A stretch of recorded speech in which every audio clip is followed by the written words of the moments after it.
What's good? My name is Illuminati. I'm the coonerific one. I am always consciously optimistic, yet overtly nihilistic. Check for me. I'm a blogger at allhiphop.com.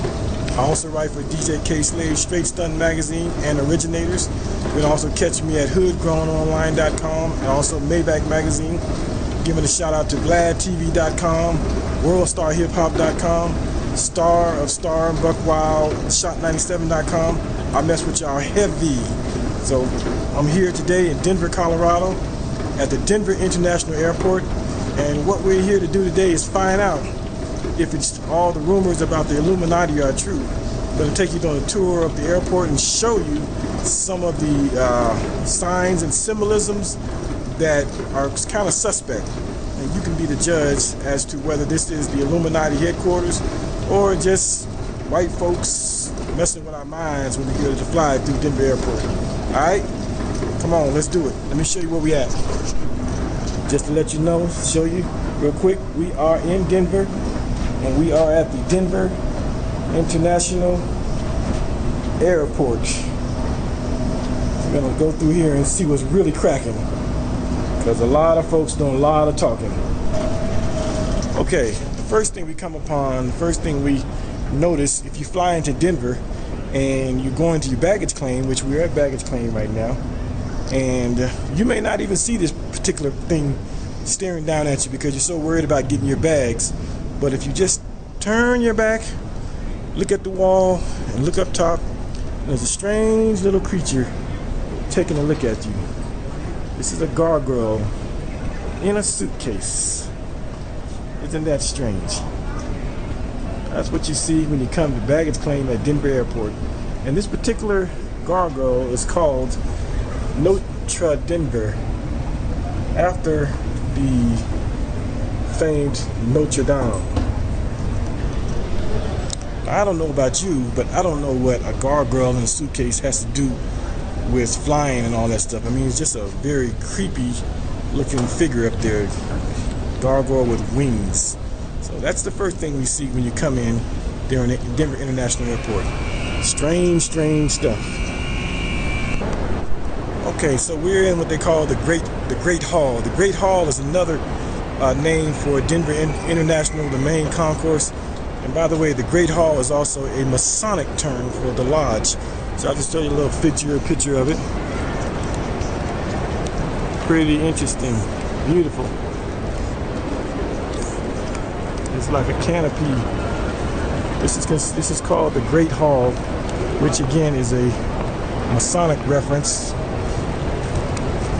The Masons, the Freemasons, call their lodge the Great Hall, and this is called the Great Hall. Okay, now if you've been reading anything about the Denver Airport, there's a lot of strange symbolism on the floors. People don't see it because they're coming off the flight, they're going on the flight, they're walking right over it, but there's a strange symbol, AUAG. It's supposed to stand for silver and gold, or gold and silver, but there's also a biological agent that is called AUAG, which stands for Australian antigen. So what we're going to do is, I'm going to go up and show you this symbol on the floor. It's called AUAG, and it actually also stands for Australian antigen. Let's walk over here. Walking up on it right now. And here it is. AUAG. Supposedly it stands for gold and silver, but conspiracy theorists say it stands for Australian antigen, which is a biological agent that will be used one day to reduce the Earth's population from 7 billion to 2 billion, a more controllable number. Right there on the floor of the Denver Airport. Wow. All right. If that wasn't strange enough for you, we're going to look at some of the artwork. There's a lot of strange artwork here at Denver Airport. First, we're going to take you over here and look at this piece that's really far out. Like, I don't even understand why it's in the airport, you know. But let's go take a look at it. Follow me. Coming up on it right now. Crazy piece of artwork. Look at this here. So what we're looking at right now is some type of military guy, probably of a German origin, Gestapo, and he has a gas mask on, and he's carrying an AK-47 or some type of assault rifle, M16 probably, in one hand. In the other hand, he has a sword that's reaching down to pierce the dove. Now, and over here you have sleeping children or dead children, sleeping or dead. And then you have wailing and weeping women carrying their children. The child is definitely dead by the way its arms are flailed back, and the mother is grieving. And lots of people, and they seem to be fleeing. So what does this represent? Now also take note of the this little rainbow. Kind of looks like a gay flag, gay pride flag, but if you look at it, you follow it, you just follow it, you follow it, you follow it, you keep on following it, you see it ends right where the children are either sleeping or dead. So what that indicates is that this is a biological gas. A biological gas. Perhaps the AUAG Australian antigen that we saw earlier. Perhaps. We know it has to be gas also because this Gestapo figure is wearing a gas mask. And this idea of the sword piercing the dove represents freedom and peace. So this is representing the death of peace in this thing right here. And there's actually a piece of poetry down here written. It says, I was once a little child who longed for other worlds, but I am no more a child, for I have known fear. I have learned to hate. How tragic then is youth, which lives with enemies, with gallows rope. Yet I still believe I only sleep today, that I'll wake up a child again and start to laugh and play. That's an actual poem written by a Holocaust survivor, I understand. So this is the first mural.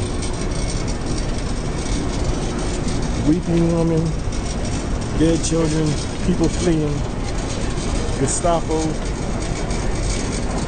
biological gas agent in the air, which leads all the way down to the children. Of course, the soldier is being protected because he has a gas mask on, so he's protected. And he is destroyer of peace. Some might want to say he's the Antichrist, but he is actually here to destroy peace. Let's go to the next mural. Let's back up and get a full view of this mural right here. Full view of the mural. I'm telling y'all, this is some crazy shit. Okay, the next mural we're going to look at deals with apocalypse and whatnot. I want you to check this mural out here.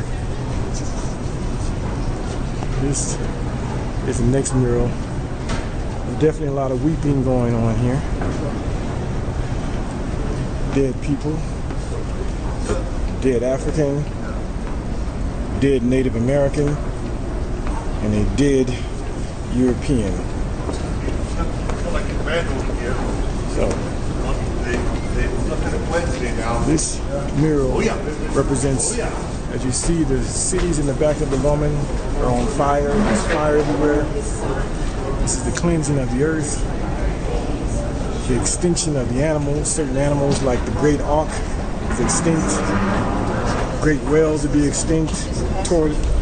Turtles are captured and extinct. Crying children. This first right here, this is a Mayan woman. She's holding a Mayan tablet which predicts the end of the world in 2012. That's the Mayan. That's the Quetzal bird. Quetzal is a Mesoamerican bird, also the name of the Mesoamerican god Quetzalcoatl down here. Now, what's interesting about this picture here is this person's dead. You can tell they're in a casket. And if you look closely, they have a yellow star on it. And also you see a cross. That would represent back in the late 30s, 1940s, when Hitler was around, when he made all the Jews wear a star on their left coat pocket lapel, so that they could be recognized by the Germans, by the Nazis. So this represents the death of Judaism, and also you see a cross. This is a Bible. That's the death of Christianity, the death of, and even more so, the death of religion, the death of Judeo-Christian thought. That's what this signifies. Also, if you notice, there's a rose here with the cross. If you put the rose and the cross together, you have the Rosy Cross, or the Order of the Rosicrucian, which are another mystic secret society like the Freemasons. So there's a lot going on in this picture. And the fact that she is dead, that she lies in a casket with Christianity, with Judaism, and with organized secret societies. The message is all of that's going to be dead. All of that's death. Interesting. And then, weeping child. If you notice, this is affecting all nations. Europeans, Africans, Native Americans, Mexicans, Asians, all people are be swept up in this. And here we have the African, which actually talks about or describes the death of the African nations. If you notice, on her wrists there are shackles. Around her neck there is a shackle. It represents slavery. It represents death.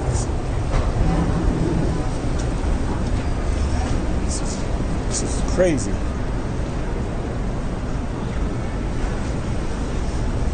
Okay. Jewish girl over here dying too. Yeah, we talked about that. Yeah. Also, we see down here, this is the Native American, and by the eyes looking like that, that shows that he has given up the ghost or died. And this is another death of Native American religion, ways of life, folklore, tradition. It is the death of all things that we hold sacred.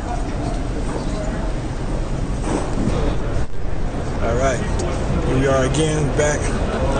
Things should start to be kind of getting a little eerie for you, huh? I mean, that's some fantastically strange and eerie and scary and frightening artwork here at the airport. Like, people come to the airport because they're on vacation, they're flying out, they're having a good time, maybe doing a business trip, but this is what they have to look at. So now you've seen two. Now we're going to go over to see what happens in this third mural. So far all we've seen is death and destruction. After the destruction comes the cleansing period, and that's what I'm going to show you next on this next piece of artwork. Okay, here we are, the next piece of artwork. This is quite interesting, to say the least.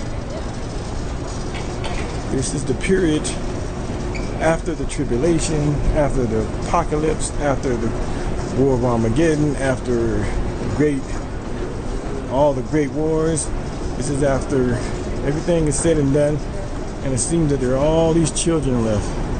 Children from all over the world, as you see.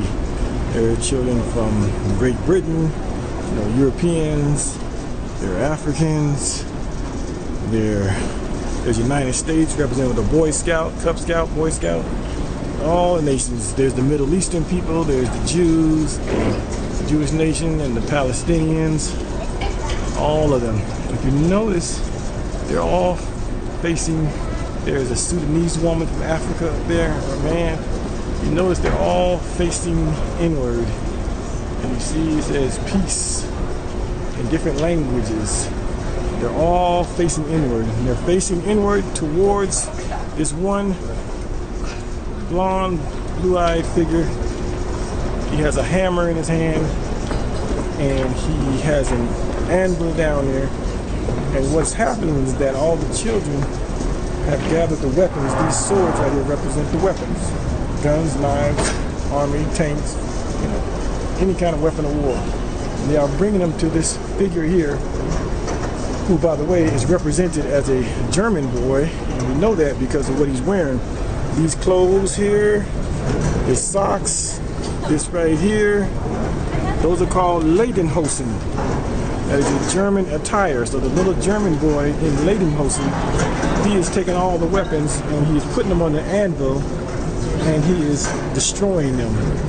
In other words, the wars are over, peace reigns supreme. And as we see, we have two doves which represent peace. But remember that strange figure of the man with the gas mask on? Look at him now. Look at him now. Oh, he's not getting no paper. He's down here. He is vanquished. He is dead. His rifle is cut in parts. His M16 is cracked up. And on the barrel, on the butt end of the gun, sits the two doves. Again, they represent peace. Peace triumphs. And all of the New World Order dictators have been vanquished. That's what this mirror represents. Here in Denver, Colorado at the airport. All kinds of weapons. In this one you have all kinds of weapons. African nations. India and Pakistan. Yeah. Little white boy in America somewhere. All the, even hip hop. See? At the hats to the back. This mirror was made in the 90s. They rocking the, they don't have no fitteds on. They rocking the, you know what they call them. What all you young people wearing now. What they rocking? Snapbacks. That's what they rocking. They rocking the snapbacks. That represents us. That's the hip hop nation right there. Those that have survived. You see? Also, there's tanks. There's jet aircraft. All of those weapons of war are being vanquished. Even the handicap. This little African guy is in a wheelchair. So it's all about peace. It's all about peace on this poster. All right, on this mural. And some could even say that that rainbow represents the gay side of things. You could say that. You could say that. Alright, let's go on. We're going to check on some other stuff. Alright, we're going to walk up on our fourth mural. And this mural is indicative of the peace that will reign after all of the craziness of the wars. Here it is right here.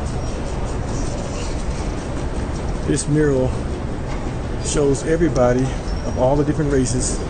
Here again we have the Mesoamericans, Scottish, Irish folks, African, all the different races of the world. You notice they're all headed pointing this way. They're all going this way. Also down on this end, they're all facing this way, headed toward the center. When we get to the center, there's a strange character right here that they are all, he's the center of the activity. Again, we see this, the dove, which represents peace, and we see this flower with sunlight or rays coming from it. Everyone's looking at it. Everyone looking at it. This particular figure right here, you could call him Jesus, you could call him Muhammad, you could call him Quetzalcoatl, you could call him Mithra, Buddha, whatever your belief system is, religion-wise. This is a messianic figure in the middle. So, this is the fourth mural again, like I said, and it's a very happy mural. Two murals were very sad, and two murals showing rebirth, where even animals interact with human beings. Everybody's happy, there's no more death. Kind of a Garden of Eden, kind of a New Jerusalem, paradise. That's what this symbol represents. This is what this mural represents. All right, we're gonna go on and check out some other stuff. Okay, so you saw a lot of things. You saw the AUAG, Australian antigen symbol on the floor. But there's some other symbols too. We're gonna take a look at them and just determine what they mean. Okay, let's walk over and see. Here we go.